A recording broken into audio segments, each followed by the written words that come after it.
I've got to be good with what I'm putting forth and recommending. My name is Merrill Dubrow, CEO of Mark Research. I'm a 35-year veteran of the research and insights community and the host of our podcast, On the Mark. On the Mark is focusing on executives and thought leaders in the world sharing their insights, strategies, and personal experiences. I promise this podcast will be filled with tough, pointed questions with real, insightful, and emotional answers. Today's guest is my good friend, Kelly Hately, who's the founder of Hately Custom Research. Kelly, welcome to the On the Mark podcast. Thank you, Merrill. I'm so glad to be here. Thanks for having me. Well, we are really, really ecstatic to have you here. Hey, Kelly, why don't you start for all the listeners? Just tell us about your career in the insights industry. Sure, no problem. So I started off working for a mystery shopping provider here in Dallas, and I did that for about 8 years, and we would do some customer satisfaction tracking, and I really enjoyed that, but it wasn't as expansive into marketing research as I wanted. So I found the MSMR program, Master of Science in Marketing Research, at UTA here, University of Texas at Arlington, and I completed that program, and that really kind of expanded my world into marketing research, into all the larger realm. And then I joined Mark Research, your wonderful company, back in 2002. And I actually did my internship there and then ended up working there for over 5 years, and obviously very rewarding there. I got a lot of quantitative research experience and then pretty quickly moved into qualitative. I knew that was a knack of mine pretty early on, and I joined the qualitative team there at Mark, which, Merrill, I believe you built up in my time there. I did. Yeah, you're right. They didn't have qualitative before I got there. That's funny. That's right. It was pretty quiet, pretty small department. And then, I joined that department and we did so much qualitative. It was wonderful. And then I decided to go out on my own in 2007. And here I am. That's great. So there's so many follow-up questions that I want to ask you, but let's start with this. I'm going to take you back to the MSMR program at UTA, which is a great, phenomenal program. What is one or two of the key takeaways from there that really helped and propelled your career? Yeah, that program is rigorous and it covers a little more quantitative than qualitative. However, I would say that having that combination of both sides of research at the time, and even though the professors, of course, are in an academic world, they did a great job of bringing in outside real world projects. We had a lot of pro bono projects that we did as students, where we were getting out there in the field, doing interviews, asking questions, running surveys. I mean, we really got in there and did real projects that clients would pay probably thousands of dollars for, and that we were doing for a grade. So that was great hands-on learning from that program. That's great. It's 2007. You leave Mark Research, and it was a sad day. I think the flag was at half-mast, as I recall that day. But you leave Mark Research, and it's 2007, and you start your own shop, which is amazing, right? But then a year later, 2008, the economy kind of, let's just say, if for anybody who was sleeping, is a mess. I mean, it really plummeted. How did you navigate through that? How hard was that? Well, I would say that the hardest part was it was hard to leave Mark. It was truly a lifestyle decision. My kids were young and just a decision we made at the time. And when 2008 rolled around, I was kind of just ramping up my business. So I'm not going to say that I didn't notice the economy, but it was a good workflow for me at the time, if that makes sense. But definitely the hardest part was leaving my support group around me, my kind of knowledge, networking. If I needed something, it was right there. Mark Research had all the different departments and areas of specialty. So going out on my own was definitely going out on an island by myself. It was a time when the economy hit. It was a time when I was just sort of ramping up my business and keeping it at a moderate level anyway. I felt like the business I got, some of the clients were budget conscious, and I was able to accommodate that at the time. It worked out, and I think my network came from on an island was quickly remedied by joining QRCA. So the Qualitative Research Consultants Association really helped me build up my network of friends around me and support and colleagues and that type of thing. A lot of takeaways there, but let me ask you this. I really like the listeners to have some takeaways and to have some best practices. So So I'm sure there's going to be a lot of listeners that are, going to go on their own based on because their career might be in transition with the pandemic, which we'll get to in a few minutes, or they just may have a desire to go on their own, right? So any advice that you could give, maybe one or two pieces of advice, Kelly's hottest tips, whatever we want to call it, on starting your own business in the qualitative industry that really could help them? Quite a few colleagues over the years have decided to go on their own. And usually it's for the same reasons I did. A lifestyle decision, perhaps they want to, not commute or not do this or whatever. And I've talked to a lot of them about it, and they're just as scared as I was at the time when I left a great company and great job and went on my own. But I would say the key takeaways are, first off, I think when someone goes on their own, they tend to underestimate how well connected they are. So they maybe underestimate their own worth. They think they're going to be out there and not get any business and not know anyone, when the truth is they probably are very well connected, and they should reach out to those connections right away. Don't be afraid to join associations and attend conferences and do things, even if these things are an expense to your business, well worth it, because you'll find that you are well connected. Unless you've burned a bunch of bridges and you're not likable, people will come back to you and they will do business with you. Just keep the connections alive, I think, is the biggest advice. I've always admired you for a lot of reasons, and I love your honesty and your purity of what comes with that. And I love how you framed it. Listen, you said you were scared. What scared you the most? I mean, was there one thing? Was it, hey, am I ever going to get projects? Was it, oh my God, I don't know how to set up accounts receivable? Oh my God, I've got to do sales. I've got to sell my services. Was there what scared you the most? Well, all those things, are. Yeah, that's true. That's true. They are scary.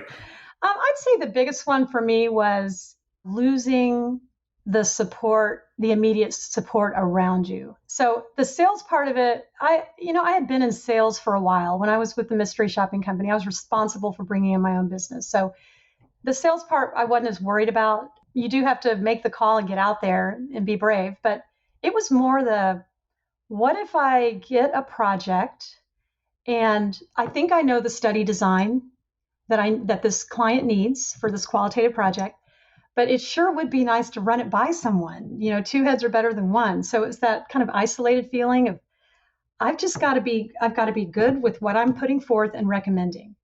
And I have to be confident in myself. So a lot of it's just confidence building. And then that's where, when I joined QRCA and I made some friends very quickly, you can call those friends and say, can I bounce an idea off of you? And you're shy at first. You don't want to do that. You feel like you're imposing. But then you quickly learn, yes, go to your colleagues, bounce ideas off of them. What do you think? This is what I'm thinking about recommending to this client. What do you think? It was that fear of being on my own and being confident in my own ability to serve my clients, and then to ask for help of your colleagues who are also solo or boutique, firms that need your help too. Yeah, there's some really, really good stuff there. Let's switch gears for a half a second. Obviously, you decided to become president of the QRCA, the Qualitative Research Consultants. By the way, great job. And I really give you a tremendous amount of credit for taking a leadership position and giving time and energy and creativity back to the industry. You should be 100% applauded for that. And it's amazing. Oh, thank you. Did you always know, 10 years ago, 12 years ago, was that a dream to be QRCA president? No, not at all. No, it was very much sort of an organic trail journey of evolution, if you will. I mean, sometimes I still pinch myself and say, how did this happen? How am I president of QRCA? But I think the way it happened was with any volunteer activity in my life, whether it's, community, my kids' school, whatever, I usually don't raise my hand and say, I want to lead your effort. Usually what happens is I sit back and someone will approach me. And the way I think about it is, if they've come to me, there's a need and they think I can fill it. They think I can do what they're asking me to do. So I very rarely say no. So that's kind of what happened with QRCA. I did raise my hand early on when I first joined. I thought, I really want to get on a committee. So I joined the newsletter committee because I'm a good proofer, and said, can I be a proofer? And other than that, it was just Hey, would you please be an editor? Now, would you please be editor in chief?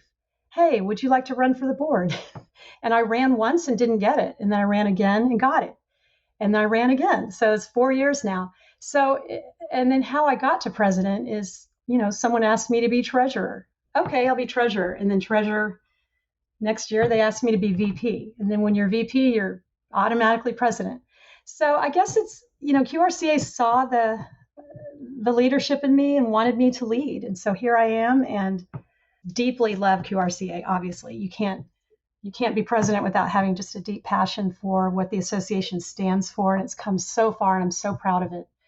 And I'm honored to be president. It's been a tough year. I'm not going to lie. It was a tough year to be president with all that's going on, but I'll look back and be so grateful that this was the year. Well, let's talk about that because look, I know you took the gavel, the presidency in September of 2019. So you're going along and January comes, you got 5 months under your belt. February comes, now you've completed your 6-month. March comes in, and then wow, oh my Lord, life changed for all of us. How hard has that been? And can you talk about some of the changes and some of the decisions you made navigating through that with QRCA? Because I've been in leadership positions in a lot of organizations, and the amount of decisions and the weight of those decisions on your shoulders can be really, really tough.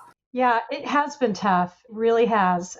No way around it. In the first 6 months, it was exciting. We had a lot going on. We were busy. I mean, even before COVID hit, we had a lot of things on the tables. And, we were doing some branding things for QRCA. We were putting together a learning center. And then January was the annual conference in Austin where we do the board meets for 2 days. And we go through our whole year's strategic plan and, really intense. And so that was awesome. It was a week of really hard work, a very successful conference, record attendance, great. And I'm so, so grateful that conference happened at the end of January. So grateful that, it happened before everything hit. And then when COVID hit, it was a mad scramble. We knew that our members, I'm speaking the board, the leaders, the chairs of all of our various entities, we knew the members needed our help. And so this was definitely a team effort. I'm not going to take credit at all. I might have been kind of supervising, but it was my fellow board members and some of the leaders that just said, hey, let's get a COVID impact survey out. Let's find out what our members need. We found out what the members needed, and we very quickly, it's amazing how quickly we put some digital, virtual educational content out there. I remember going to 2 people who specialize in online qualitative and said, we've got to get our members and even members of the research community, we're inviting guests, we've got to get them up to speed on online qualitative methodologies ASAP. These 2 people, which is Jeff Walkowski and Jennifer Dale, they made it happen. And it turned into a 5-day series of content. And it was attended we invited all of our association partners to attend free of charge as guests.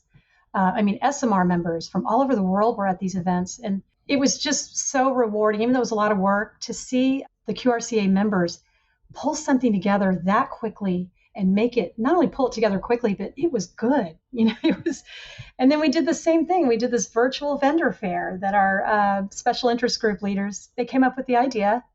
They said, okay, let's do a task force. 5 of them said, okay, I'll be the task force. And they put on this really successful vendor fair. And there's more of that. It just has been amazing. Even though it was a lot of work, it was amazing to witness what our members are capable of coming together, how creative, how collaborative. And now the members are like, thank you for that. Thank you for reacting to what we needed at a difficult time. So there's more examples of that, but to witness, I'm just so proud of our membership and our members, and to witness what they did and what they're still doing. And even now, the current events, the anti-racism events, we have a diversity, equity, and inclusion task force that has just been working so hard right now, and so proud of them. So really it's amazing. So I'll look back and I'll say, wow, I can't believe I was a president of that association, of those people that did all that. One of the hardest things that I continue to say, believe in, live through is motivating volunteers. Because look, most of them, if not all of them, have full-time jobs. They have limited time. A lot of people say yes. A lot of people don't always follow through. How do you motivate? Is there some way that you have found to motivate volunteers to make sure that they follow through with everything they say they're going to do? Because we all know that's challenging. Yeah, it is. And first off, I would say I'm lucky that our volunteers don't need a lot of motivating. They really are. If they signed up for it, then they're in it. And if they're not going to be in it, they say I've got to step back. But I would say to motivate them, one thing that helps is to step outside that 20%. So it's kind of like the 80-20 rule. 20% of the members do 80% of the work. That happens with any kind of volunteer organization PTA at your kid's school, whatever. That's always the case. You got the 20% doing 80%. So one thing I think that has helped is don't ask the 20% to volunteer. Go outside of it. Ask a newer member or a shy member who seems eager and excited, but someone just needs to ask them. So it's human nature. You stay within a group, you know them, you witness what a good volunteer they are, so you tend to tap them again and again and again. But the better thing to do is think outside. What about that member you met at the conference who seems like they could do it? And just ask them, because most of the time they'll say yes. And if they don't say yes that time, they'll say it the next time, or they'll eventually say yes. But they just have to be pulled in and invited in. And so I would say that's a motivator right there, is keeping that volunteer pool fresh and new. All right. No, that's great. And that's important. So I want to end with this question. This is a very, very important question. If you remember FIFO, LIFO, the accounting terms when we were back in school, FIFO, first in, first out, LIFO, last in, first out. You really could have, I don't know, FILO, which is first in, last out, which unfortunately with the pandemic, qualitative in-person research was hit the hardest, the quickest. Yeah. I mean, the second this happened, all clients were really canceling and trying to move as much as they can to digital as they could, and a lot of stuff got canceled. Pick a number, 2 or 3. 3.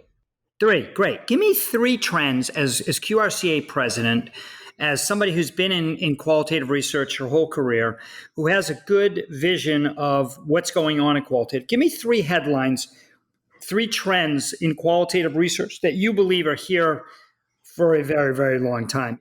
The first trend would be not just online qualitative, because that's been around for a long time, but more specifically, I'm going to call it mobile qualitative live interviews. Okay, so those were already starting to happen more and more. But I think now that COVID has happened and there's been this forced, everything has to go online. I think that COVID has forced not just qualitative researchers, I'm talking about like the brand side, clients. It's forced everyone to look at these, what used to be avant-garde methods, and say, no, they're commonplace now. Your toolkit includes all of these technologies now. They were always there, but not everybody was buying them or doing them. And so an example would be, you want to observe how a consumer shops for yogurt at the grocery store. Now there's oodles of technology out there, app-based platforms, great research platforms out there. Send the consumer in with the app. It could be web-based or app-based, and you record that you're moderating live with them remotely. Even some of the most innovative companies have trouble accepting that methodology because it's new and different. So I would say the first trend, that was a long-winded way of saying, I think companies will be embracing all these technologies that are already there. They'll be embracing them a lot more quickly than they were in the past. A second trend is, it's possible that, in-person research will never go away. I mean, there's always going to be an application for central location studies or things in person, ideation, whatever. But it's possible there will be a trend towards moving, in person will get a an in-person facility could get a smaller share in being replaced by online methodology. So I do see research facilities, focus group facilities getting more into the online offerings. That'd be a second trend. And third trend would be, I think that this doesn't necessarily have to do with COVID, but it's already a trend. I think it's going to strengthen is the colliding of the merging of qualitative and quantitative research. There's no reason to put those in two different buckets anymore. Research is insights are insights, whether they're quantitative or they're qualitative. You need both, and the technologies that are out there now allow you to do both. An online survey that has a voice-activated open-end component where you can capture the color commentary about why they rated something a certain way. The technology is allowing us to just simply gather insights, whether quantitative or qualitative. Wow, I think you're spot on, Kelly. Kelly, thank you so much for your time today. This is the On the Mark podcast. My name is Merrill Dubrow, and have a great day. Thank you.